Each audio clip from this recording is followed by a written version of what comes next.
Kamusta po?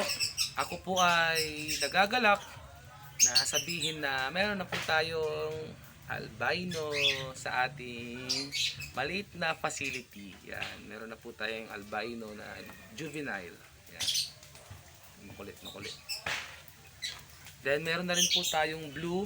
Andyan po isang peraso. Hopefully po, this year mapalaki natin ng maayos. Then sana makapagdagdag pa po tayo ng iba pa pong mutation. Kahit same na po, isa pa pong albino, isa pa pong blue.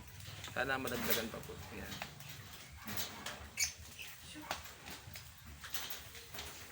Ganyan po siya. Diba? Ang ganda po ng kulay niya. Ano talaga, kailangan talaga mapaaraw mo siya ng ano ng from 7 AM to 9 ganyan. 3 hours to 4. Basta wag lang lunch ha. Tapos may kalahating lilim yung cage nila. Parati kong sinasabi sa inyo. Mabilis sila lumaki. Ayan o, flop na flop yung tiyan niya. O, diba? Busog na busog. Albino po yan ha. O, malakas siya kumain. Kahit albino siya, halos din niya makita yung pagkain niya.